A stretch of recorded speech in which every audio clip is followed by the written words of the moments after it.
After setting up the video doorbell in AI Wait app, then we pair this indoor chime with the doorbell. It has a USB interface. You can plug it in the USB outlet. If you don't have it, you can use a USB adapter.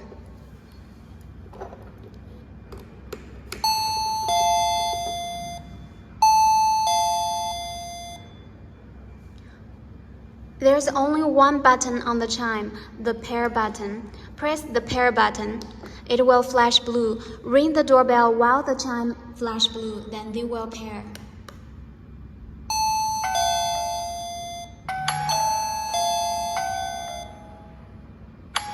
Now they are paired. We can ring the doorbell again, and the chime will ring together with the doorbell.